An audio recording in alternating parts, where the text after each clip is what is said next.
He was kicked out of the club in front of the entire team, all because of a red MAGA hat, as if it were a crime and not a personal choice. The manager loudly declared, "We don't need people like you here," completely unaware of who he was dealing with. But the truth came out too late, and the fallout was nothing short of catastrophic. What the hero did next would change their world forever. Nick Riley, known in the esports world as Red Cap, pushed open the door to CyberCore with a single, clear purpose: prepare for the upcoming tournament that he not only sponsored, but fully intended to win. The room was chaos, keyboards clattering like machine guns, voices shouting commands and taunts, and the dim glow of screens reflecting off every surface. It was a battlefield, but not the kind Nick was used to. Behind the counter sat Alex, or Losha, as everyone called him. A lanky guy in his late 20s with messy hair and the demeanor of someone who didn't exactly dream of being a cafe admin. He scrolled lazily through social media on his phone, his slouch a picture of disinterest. That is, until he noticed the man in the bright red MAGA hat. Alex stiffened, his scrolling finger freezing mid-swipe. His eyes narrowed, as if the hat itself were some kind of personal attack. The room, meanwhile, started to buzz with whispers, as a few players recognized Nick. "Is that Nick Riley?" one murmured. "Can't be," another whispered back. "Why would he come here?" Nick ignored the growing attention. He walked straight to the counter, cool and composed, his jacket slightly unzipped to reveal a casual, confident look. He didn't need to announce himself. His presence did that for him. But Alex wasn't impressed. No, Alex saw an opportunity. With a smug grin that practically screamed, "I'm about to make this personal," he leaned over the counter. "Hey, buddy," Alex called out, his voice loud enough to draw even more attention. "That hat, not cool. We don't allow political statements in here. Progressive community, you know, not a rally." Nick paused mid-step, his expression unreadable. Calmly, he reached into his pocket and pulled out his wallet. "I have a reservation," he said evenly, sliding a confirmation code across the counter. "Can I sit at station 12? Alex didn't even glance at the code. He crossed his arms and tilted his head with exaggerated nonchalance. "You can sit outside," Alex shot back, his grin widening. "No political symbols allowed here. Policy." The room fell silent. Players froze, controllers in hand, their heads swiveling toward the unfolding drama. Phones appeared discreetly, capturing the interaction. Nick's face betrayed no emotion. Slowly, he put his wallet away, the weight of the moment hanging in the air like a drawn bowstring. Without a word, he turned on his heel and walked out, his movements deliberate and steady. As the door swung shut behind him, the room erupted into murmurs. Was that really him? "Dude, Alex just kicked out Red Cap. You're kidding. This is going viral." Several players were already uploading clips, and the whispers grew louder. Alex, still smirking, shrugged and leaned back into his chair, satisfied with his victory. But for everyone else, the silence Nick left behind was deafening, and no one could shake the feeling that Alex had just made the worst decision of his life. A couple of hours later, representatives of the tournament organizers marched into the gym, their faces tense, their strides purposeful. Leading the group was Viktor Golovin, a man whose name was synonymous with toughness. His reputation as a no-nonsense professional preceded him, like a storm warning before thunder. Viktor wasted no time on pleasantries. He headed straight to the counter, where Alex was standing, already shifting nervously under the weight of his own unease. "Where's Nick Riley?" Viktor demanded, his voice sharp enough to cut through the gym's buzz. Alex blinked, playing dumb. "Who?"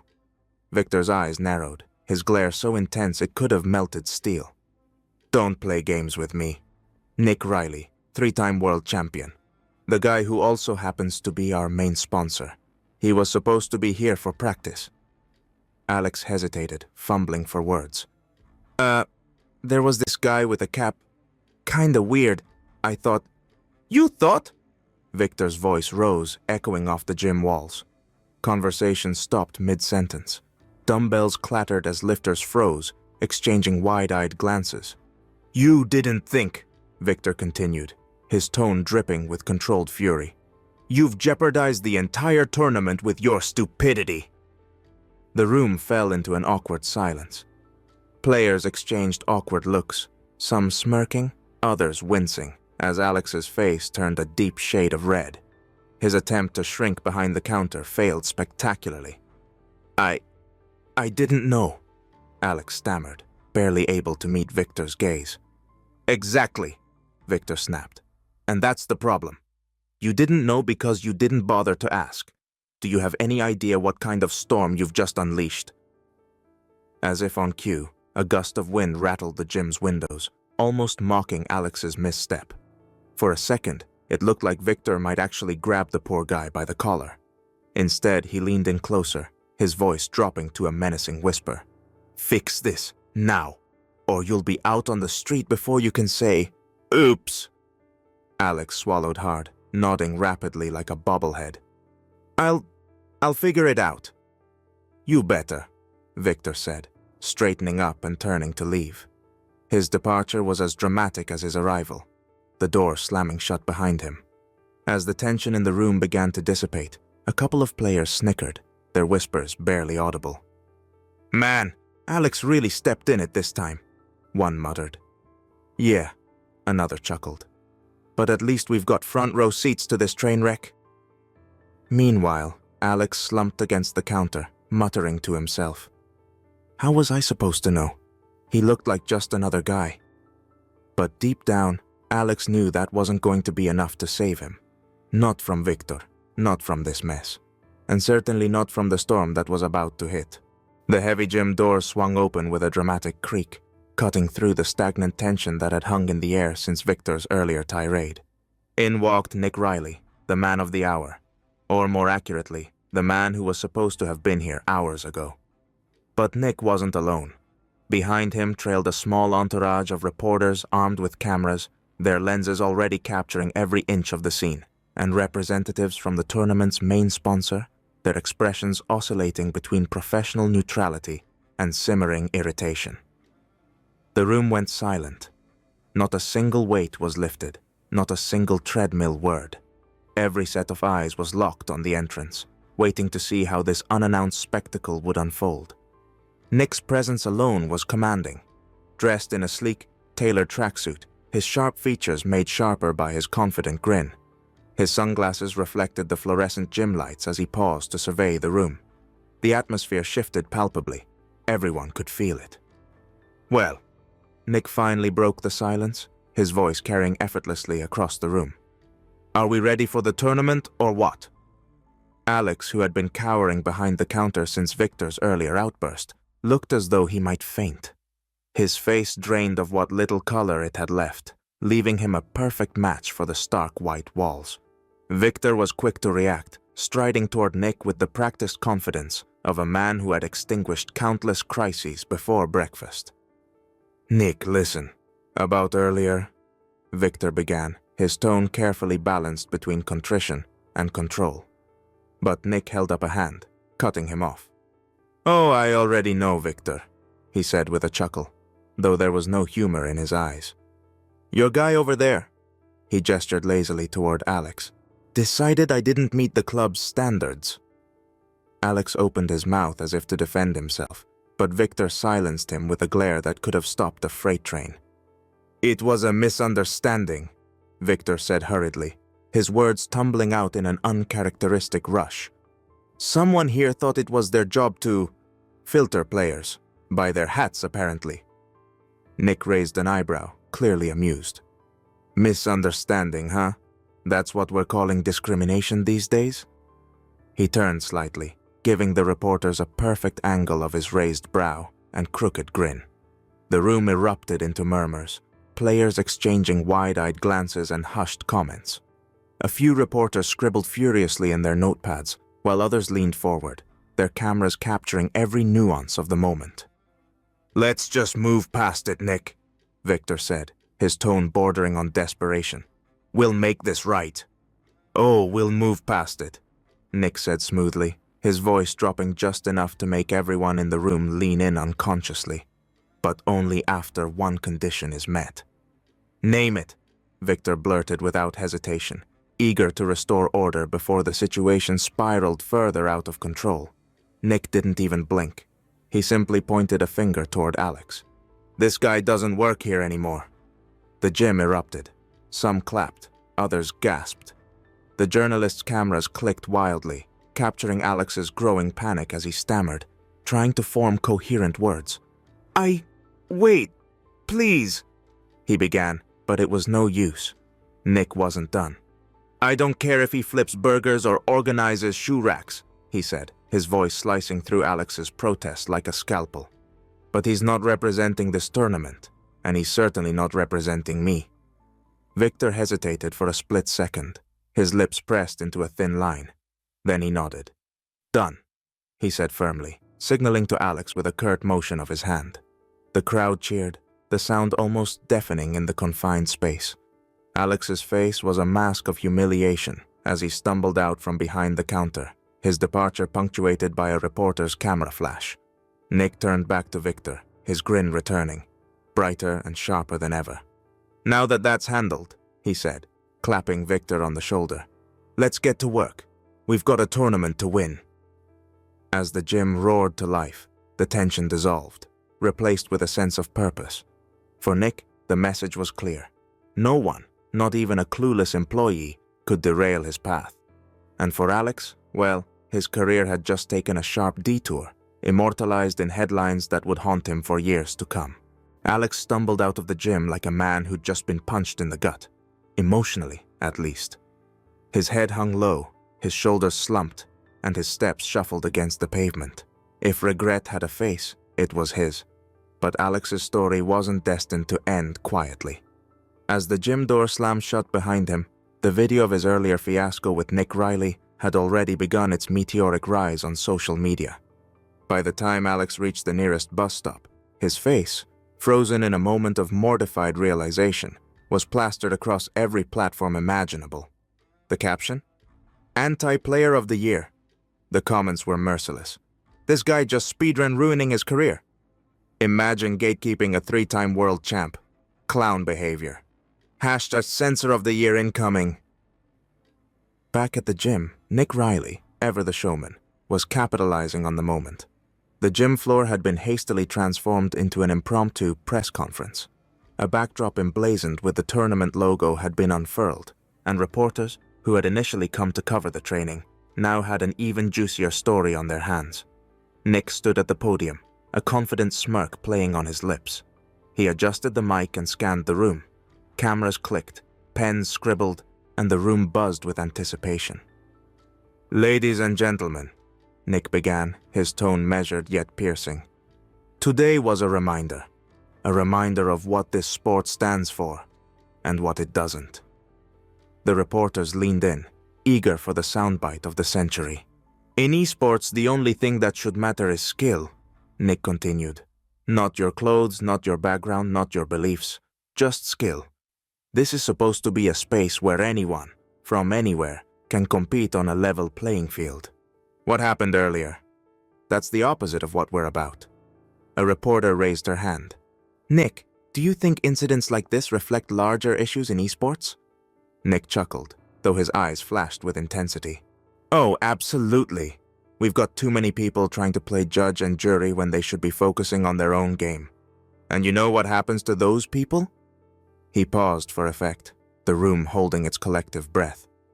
"They get benched," Nick said, his grin widening as the crowd erupted in laughter and applause. Meanwhile, Alex's phone buzzed relentlessly in his pocket. He hesitated before pulling it out, dreading what awaited him. Sure enough, his screen was a flurry of notifications, texts, calls, and more tagged posts than he could count. He opened one of the videos making the rounds online. In the clip, Nick's parting words echoed loud and clear. "This guy doesn't work here anymore." The video cut to the thunderous applause that followed, sealing Alex's fate in the court of public opinion. Desperate to salvage some dignity, Alex opened his email, drafting apology after apology to the tournament organizers. Each one sounded more pathetic than the last. He deleted them all, knowing deep down that no amount of groveling could undo the damage. At the same time, Nick was fielding another question at the press conference. "Do you think this incident will affect the tournament's reputation?" Nick leaned into the mic, his smirk never wavering. "If anything, it'll make us stronger. Today, we showed the world that we don't tolerate gatekeeping, discrimination, or plain stupidity. We play for everyone." The room erupted again, cameras flashing like fireworks. For Alex, though, the fireworks were all in his head, a chaotic symphony of regret, humiliation, and the crushing weight of his newfound internet fame. As he sat alone at the bus stop, the reality of his situation sank in. His career in esports wasn't just over. It was meme material now. The chapter ended as Nick left the press conference, surrounded by reporters and fans alike.